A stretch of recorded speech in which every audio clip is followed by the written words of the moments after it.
In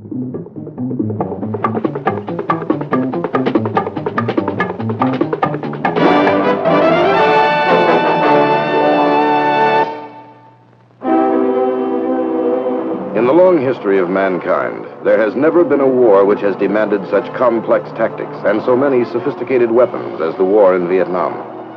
An entirely new concept of warfare, known as heliborne, or air mobile operations, has been developed by the United States Army and has been successfully employed to meet the problems posed by Southeast Asia's hostile wilderness and the enemy who hides there. In the fluid situation where actions are fought from one end of South Vietnam to the other, the air mobile concept has given birth to the Army Air Mobility Team.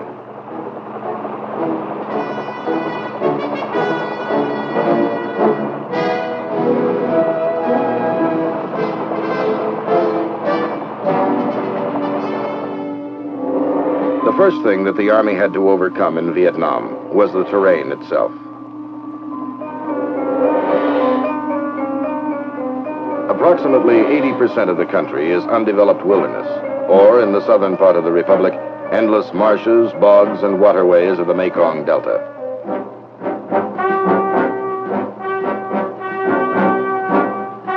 All of the land features which are unfavorable to a modern, highly mechanized fighting force are used by the Viet Cong as a weapon against the American military effort there.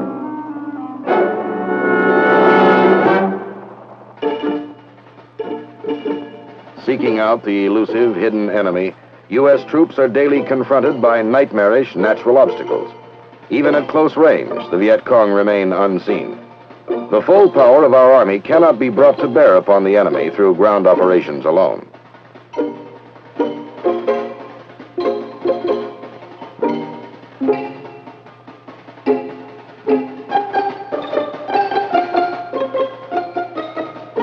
As the American fighting men inch their way into the Asian wilderness, where the enemy has prepared underground fortresses and has entrenched himself for decades, the attack spirit of our troops is frustrated, and progress is limited.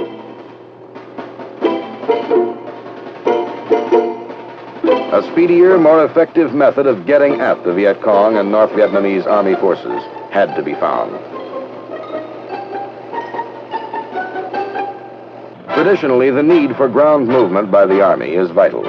Troops are still deployed on a massive scale on wheels and treads in Vietnam, and the final victory must be won on the ground.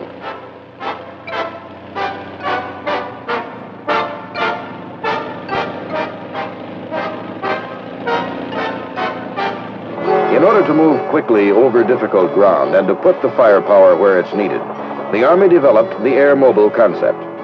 This concept requires that Army aircraft be employed by and assigned to the fighting division. These aircraft and the men that fly them are immediately responsive and solely committed to support of the ground commander.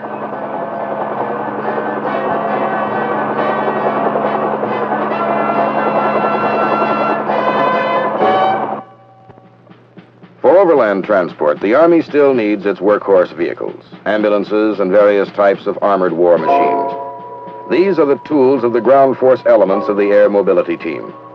In the air mobile divisions, many of these ground vehicles are replaced by helicopters, which carry the men and equipment of the team.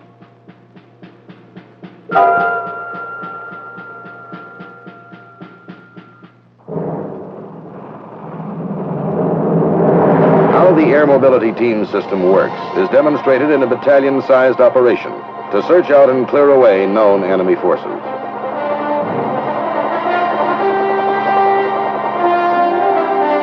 Advanced reconnaissance is the first step for any planned attack. In air mobility operations, this advanced scouting is usually done from the air. Light, fixed-wing aircraft look for areas near suspected enemy positions, which will provide a suitable landing zone for the waves of assault troops, which will soon be coming in.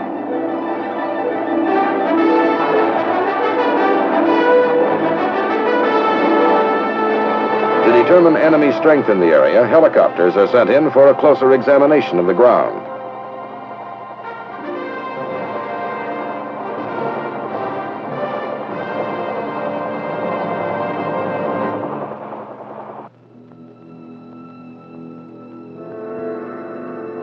From intelligence reports and the information gathered by air reconnaissance operations, pilots and airmobile officers are briefed on the mission which lies ahead.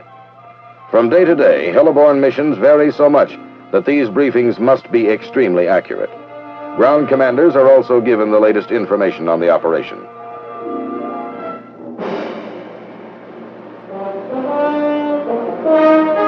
The operation begins when the infantry soldiers load aboard the assault Hueys to fly to the strike objective.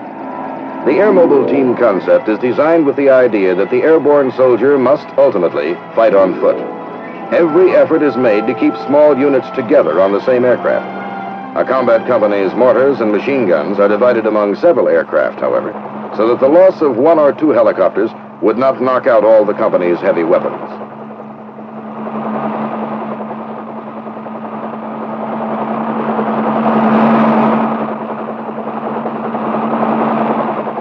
Troops are seated in each attack helicopter so that the first man off will be an automatic weapons man. If necessary, he will provide a heavy volume of fire to cover the offloading of the rest of his squad.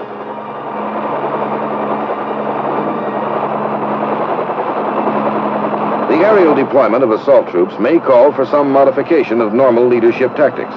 On the ground, the company commander will be up forward. However, in the air like this, the command and control ship may well be the last one in formation. This gives the troop commander a clear view of his entire unit and allows him to break out of formation without disrupting it.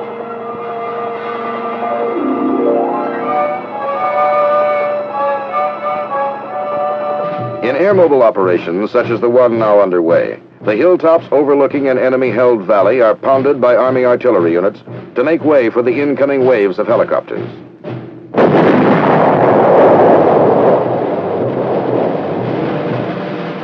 Artillery fire is carefully coordinated with attacks directly upon enemy positions by tactical aircraft of the U.S. Air Force. The jets rain bombs into the valley to neutralize the enemy there. When the fighter-bomber attack is masked by the advance of the ground troops, the close support is continued by helicopter gunships. Helicopter gunships lay down suppressive fire with 2.75 rockets and machine guns when required. Using the position-marking rockets of the helicopter as a guide, the Air Force jets dart in with their heavy ordnance.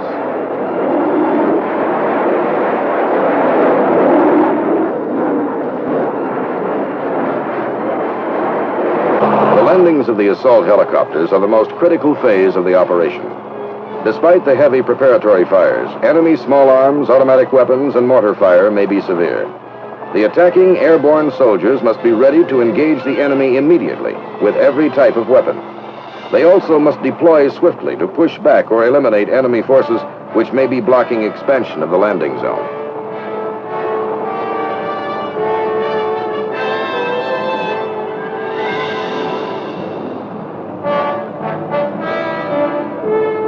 The air mobility team system provides another great advantage for the assault troops. In addition to flexible, rapid transport to meet any maneuver of the enemy, the U.S. infantryman can be landed on key terrain, such as this high ground overlooking the valley. Known as vertical envelopment, this enables him to come in behind the enemy, whose prepared defenses are usually oriented to cover the ground below.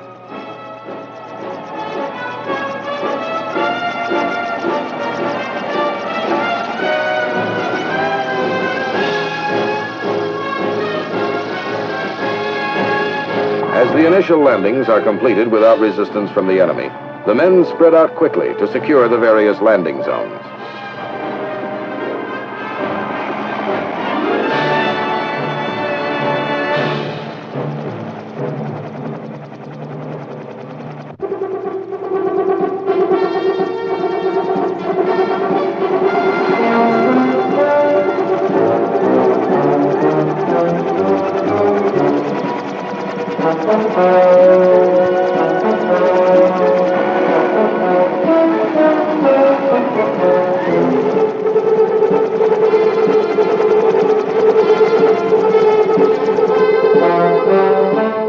Another advantage in landing atop high ground is that the assault forces are unable to attack downhill.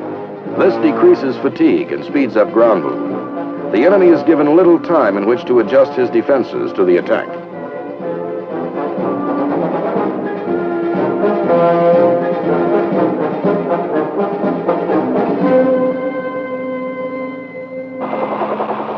an effort to land behind the enemy, some of the troops are required to land on terrain where natural obstacles make it far from an ideal landing zone. But the men of the Air Mobile team are extremely resourceful and manage to complete their landings despite the hazards. Here, for instance, some of the troops must descend into the solid mass of tall jungle in order to take up a strategic blocking position. The descent is made with the aid of a trooper ladder.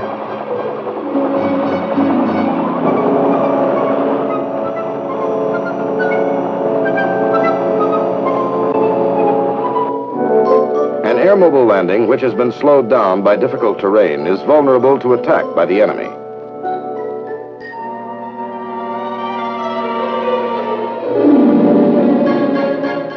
In this situation, it is vital to have suppressive fires placed on the perimeter of the landing zone by the fire support elements of the Air Mobile team.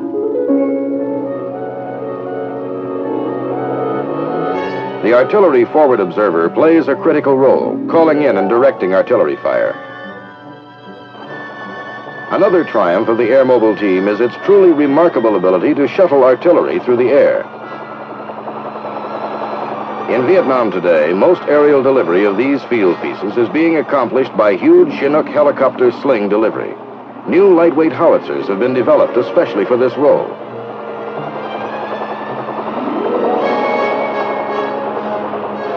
From these forward battery positions, the artillery can not only support the troops moving up in the field, but can cover the landings of other battalion-sized units at nearby satellite landing zones.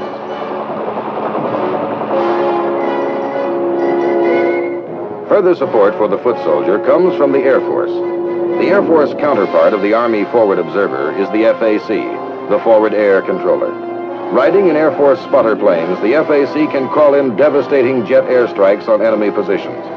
The Air Force provides close air support until it can no longer attack the target without endangering our own troops.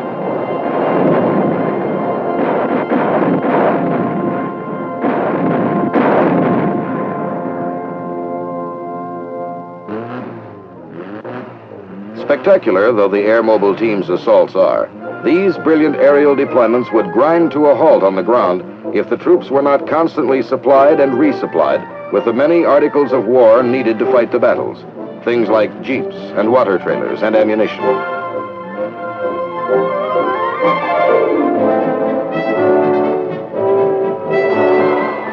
Spot delivery of mail, communications equipment, small arms ammunition, and food is a vital part of every operation.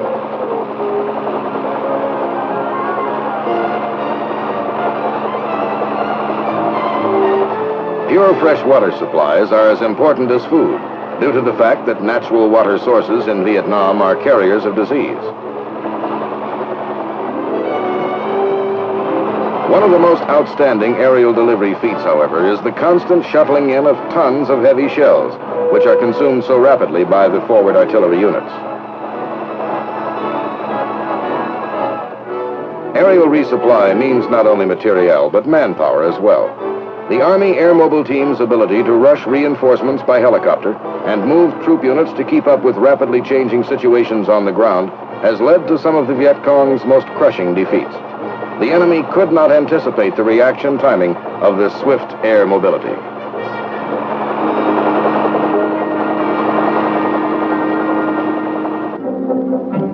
Keeping the swarms of helicopters airborne so long and so often is made possible only because the team gives these aircraft expert maintenance on the ground.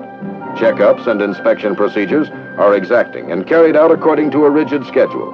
After every combat mission, an inspection is made for possible damage.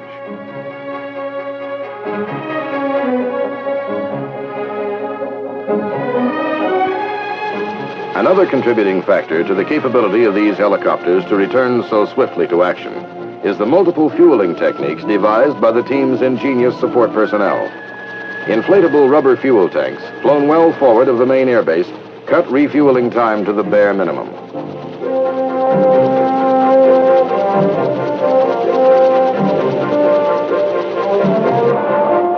No supporting role is more brilliantly and widely carried out in air mobile operations than the role of the combat engineers. They too take to the air along with their equipment and supplies to perform their key function of clearing the way for the fighting infantrymen.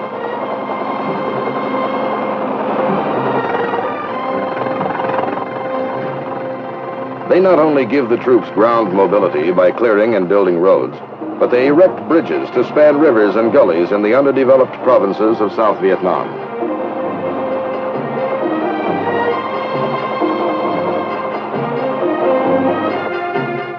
They further the team's aerial mobility by laying down metal runways and aprons for the big airlift and resupply operations. Another important mission of the engineers is the systematic, expert demolition of enemy underground fortifications, tunnels, and other obstacles. Once discovered by our ground troops, such enemy bunkers are never allowed to stand intact.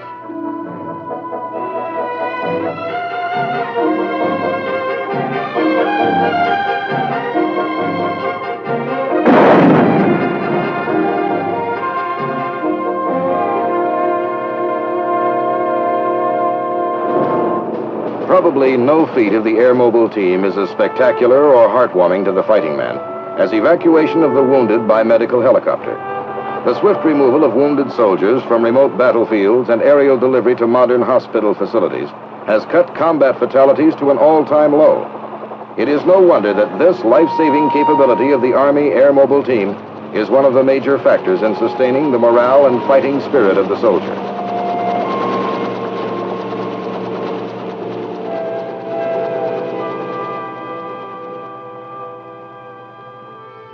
The special nature of the Vietnam War has called for application of the Air Mobile concept in ways never expected by the men who developed the system.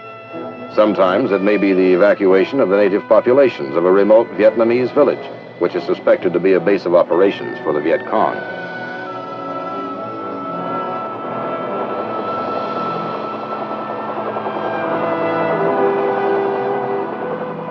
Or, more cheerfully, it may be a means to implement the program in which villages and hamlets are visited by the Army's civil assistance teams, bringing aid to the needy villagers through gifts of food, medical care, and clothing.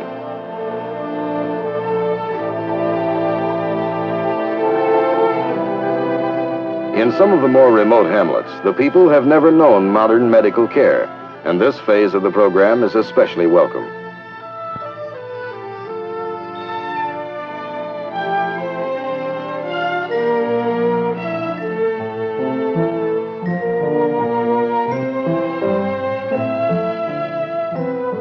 Where food is concerned, the hearty, wholesome meals fed to the villagers are a prime ingredient in the program.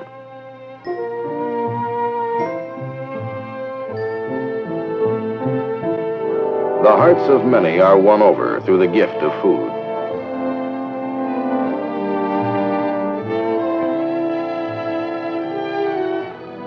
There is even entertainment to delight the villagers. These activities are just another example of the Air Mobile team's remarkable versatility and scope of operation.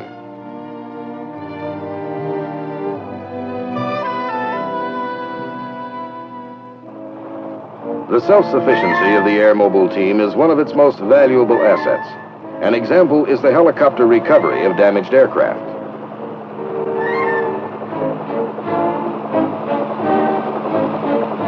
Since the wrecked aircraft is most often the victim of enemy action in the forward areas, these recovery operations are frequently carried out while the rescue ship itself is under fire. However, the men of the recovery teams are so skilled, so quick, and so daring that most aircraft shot down or forced down by accident are recovered, repaired, and are returned to combat duty again.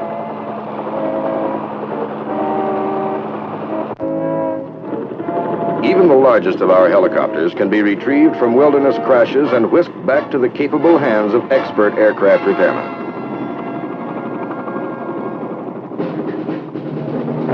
The Air Mobile team concept has its most classic application in actual combat. In a typical operation, troops of the 1st Cavalry Division Air Mobile, supported by mechanized units, discover a regimental-sized force of North Vietnamese Army regulars in the foothills near Bong Son. The enemy is deeply entrenched in an area adjoining 2 villages. Progress is halted because of enemy mortar and automatic weapons fire. A combined arms fire mission is imperative if the ground forces are to succeed in dislodging the enemy from his system of hidden underground fortifications.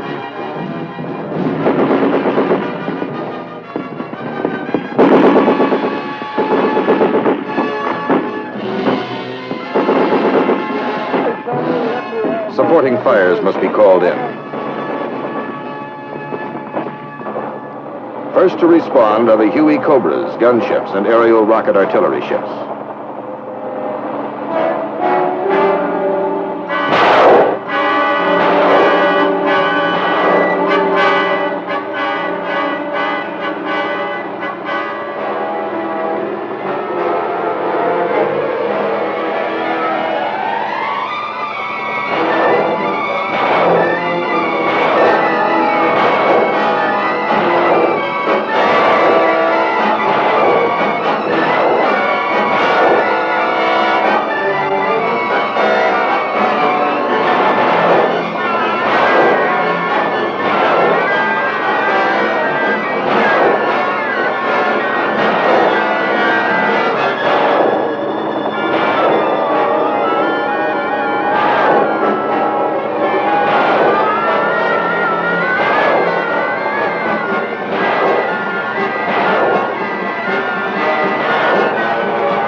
Simultaneously, the supporting artillery units fire concentrations on the entire enemy position.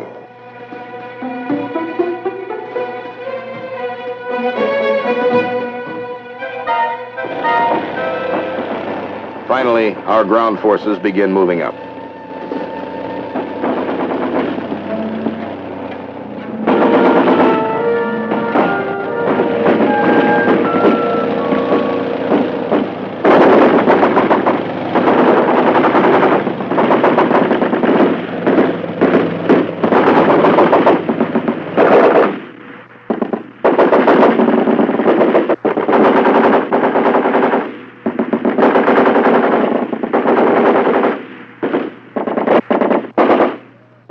They are greeted by well-disciplined fire from North Vietnamese Army troops who have escaped the aerial attack by burrowing deep into their underground bunkers and tunnels.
And so it is all over. The Army Air Mobile Team has prevailed. The enemy has been defeated in this confrontation with the Americans at Bong San. One thing is clear. The battle-tested teams of infantry and armor, infantry and artillery, and the many other combined arms teams still play their historic roles in battle. But their missions are carried out faster and more effectively as part of the Army Air Mobility Team.